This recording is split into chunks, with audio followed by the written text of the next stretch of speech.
2012년 7월 20일 기자수첩 이 시간에서 박정희 정권 시절에 벌어진 구로동 농지 강탈 사건을 다룬 적이 있습니다. 예, 기억납니다. 구로공단 만드는 과정에서 억울하게 땅 빼앗기고 쫓겨난 농민들 얘기. 수백 년 동안 농사지으며 살았는데 5.16 군사 쿠데타 직후에 박정희 정권이 구로공단을 만들겠다며 농민들을 쫓아냈습니다. 예. 당연히 깡패들이 동원됐고 경찰이 뒤에서 거들었고 그랬죠. 농민들은 법원에 가서 호소를 했어요. 그 대신 이 녀석들이 감히 재판을 걸어가면서 끌려가서 두들겨 맞았습니다. 농민들 땅이 맞다고 진술했던 공무원들도 끌려가서 공무원 노릇 똑바로 하라며 또 두들겨 맞았습니다. 예. 그래서 법정에서 진술을 다 번복했습니다.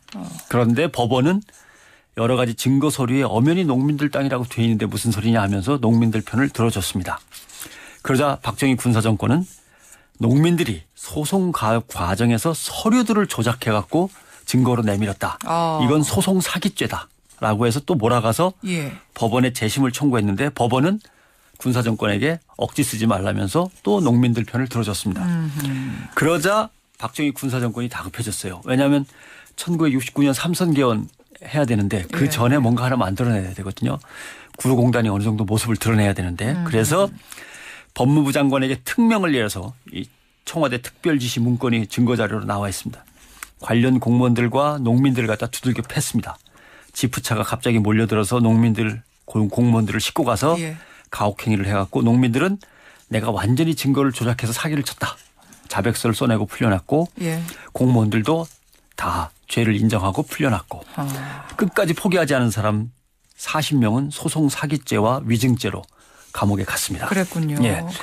그래서 50년이 지나서 2008년에 과거사 정리위원회에서 농민들이 억울했다는 걸 인정하고 이때부터 땅을 되찾기 위한 농민들의 소송이 시작이 됐습니다. 2008년부터. 2년 전에 제가 썼던 기자수첩은 이렇게 마무리가 됩니다. 오늘 그 법원에서 선고가 있는 날이다. 그 재판에 꼭 땅을 되찾으라고 응원을 보낸다. 힘없는 농민을 짓밟은 지 50년 만에 이루어지는 역사 바로 세우기이다. 구로동 농지 강탈 50년. 국가의 참여와 사죄가 없다면 이건 나라도 아니다. 그렇죠. 라고 마무리를 지었습니다. 그래서 재판은 농민들의 승소로 제가 알고 있습니다만. 농민들의 재판이 하나가 아니라 여러 덩어리로 나뉘어서 계속 진행이 됐죠. 지난달에 농민들 소송 중에서 제일 큰 덩어리의 판결이 서울고등법원에서 있었습니다. 그때 21일이죠. 신문 기사 제목을 읽어보면 법원 죽은 소송을 되살려 사상 최대의 국가 배상 판결. 구로공단 땅 찾기 농민들 유신 때 빼앗긴 땅 47년 만에 1,100억 원 국가 배상. 이렇게 됐습니다. 엄청나구나 이렇게 생각하실지 모르지만 개개인으로 보면 별게 아닙니다. 왜냐하면 지금 시가로 땅을 되돌려받는 게 아니고요. 빼앗겨서 그때 구로동에 공단을 조성할 때의 시가로 보상을 받는 겁니다. 그래요? 그래요. 그때 허름한 논밭 가격으로 배상을 받는 겁니다. 물론 이자가 붙습니다만은. 근데 어쨌든 그래도 승소했으니까 의미가 있고 잘 된 거 아닌가요? 근데 여기서 끝나면 또 대한민국이 아닌 모양입니다. 그러니까 제가 그래서 지금 여쭙는 거예요. 여기까지면 잘 된 건데 오늘 기자수첩에 왜 들고 나오셨을까? 소송에 나섰던 농민 대표들이 그저께 검찰에 죄다 붙잡혀갔습니다. 농민 승소한 대표. 그 대표들이요? 농민 왜요? 대표들이 검찰에 붙잡혀갔습니다. 압수수색도 당했고 힘이 없어서 참 땅을 빼앗겼는데 결국은 겨우 소송에서 이기니까 압수수색 당하고 끌려가서 구속영장이 청구됐습니다. 아니 왜 그러냐? 무슨 일입니까? 2004년에 일부 주민들이 그 땅을 되찾으려고 소송을 하면 또 끌려가서 두들겨 맞는다고 숨어 사는 농민들을 다 찾아다니면서 땅을 되찾아보자. 세상이 좋아졌다. 같이 소송해보자. 억울한 누명을 우리가 이렇게 언제까지 쓰고 있어야 되냐. 우리의 명예도 회복해야 되는 거 아니냐. 설득을 해서 구로동 명예회복 추진위원회라는 걸 만듭니다. 그래서 진실 화해를 위한 과거사 정리위원회에 진정을 넣어서 거기서 인정을 받고 그걸 바탕으로 변호사를 선임하고 소송하는 걸 그 대표들이 몸바쳐 일했죠. 생업을 갖지 못하고 이것만 하다 보니까 월급도 안 나오는 일인데 집을 팔아서 사무실 비용을 대고 빚을 진 사람도 있고 그래서 농민들이 이거 어쩌면 좋냐라고 회의를 해서 총회를 열었습니다. 그래서 우리가 지금 가진 돈은 하나도 없지만 재판에서 만약에 이긴다면 그중에 일부는 이 사람들한테 주자. 대표들한테. 그렇게 해서 의견을 모았는데 검찰도 이 과정을 다 알고 있습니다.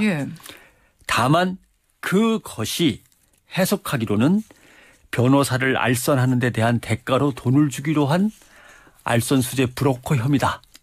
아, 그러니까 나중에 이분들의 소송 뭐랄까요? 브로커라는 거죠. 한마디로 말하면. 이분들이 지금까지 든 뭐 운영 경비라든지 사례비 같은 것을 보전해주기 위해서 한 명목을 예. 변호사를 이분들이 알선했다라는 것으로 책정을 해놨던 모양이군요. 변호사법 위반입니다. 알선수재입니다. 그랬더니 변호사법 위반이 됐어요. 네. 그리고 고등법원 소송에서 이미 진 사람은 피해자의 자격이 없으니까 남의 일에 간섭하지 말고 떠나야 되는데 계속해서 그 대표를 맡고 있다면 이것도 역시 변호사법 위반이 되는 것이다. 아하. 라고 했습니다. 근데 아버지가 소송하다가 세상 뜨시고 아들, 딸이 땅을 되찾으려는 소송을 이어받아서 계속하다가 뭔가 증거 서류가 미비해서 땅을 못 찾았다면 예. 피해자도 아닌 게 되는 건 아니죠. 피해자는 피해자인 거죠. 그렇죠. 근데 그것도 이제 안 된다면서 결국 참 우리 검찰이 섬세하고 디테일해요.